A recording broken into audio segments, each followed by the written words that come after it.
Number of factors కారణాంకాల సంఖ్య. Take one digit 260.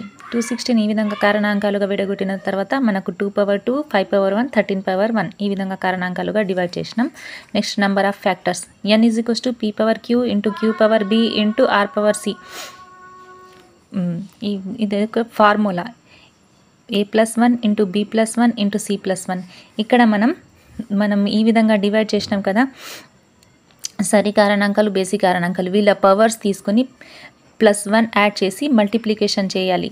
ఇక్కడ చూడండి, ఫస్ట్ సంఖ్య యొక్క పవర్ ఏమున్నది 2 + 1, సెకండ్ సంఖ్య యొక్క పవర్ 1 + 1, థర్డ్ సంఖ్య యొక్క పవర్ ఏమున్నది 1 + 1. ఈ విధంగా అన్ని దాని పవర్స్కి +1 యాడ్ చేసి మల్టిప్లికేషన్ చేయాలి. సింప్లిఫికేషన్ చేస్తే మనకు 12 వచ్చింది. ఇది నెంబర్ ఆఫ్ ఫ్యాక్టర్స్. నెక్స్ట్ కారణాంకాల మొత్తం సమ్ ఆఫ్ ఫ్యాక్టర్లో కూడా మనకు ఫార్ములా ఉంది. p² - 1/p - 1, q² - 1/q - 1, r² - 1/r - 1. ఇక్కడ p అనేది ఏమంటే మన ఫస్ట్ వచ్చిన డిజిట్. ఇక్కడ 2 ఉంది కదా, ఇది 2² - 1/2 - 1. నెక్స్ట్ డిజిట్ ఏమున్నది మనకు, నెక్స్ట్ ఫ్యాక్టర్ 5. 5² - 1/5 - 1. నెక్స్ట్ డిజిట్ ఏమున్నది 13. 13² - 1/13 - 1.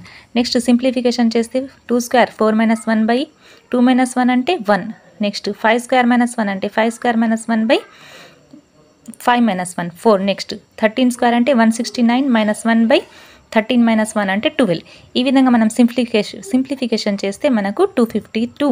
ఇది వచ్చేసి కారణాంకాల మొత్తం. ఇందులో సరి కారణాంకాల సంఖ్యలు ఎన్ని, ఈవెన్ ఫ్యాక్టర్స్ ఎన్ని అంటే మనకు ఈవెన్ నెంబర్. ఇక్కడ ఈవెన్ నెంబర్స్ ఏమున్నాయి, ఈవెన్ 2 వచ్చింది, ఒకటి 5 వచ్చింది, ఒకటి 13 వచ్చింది.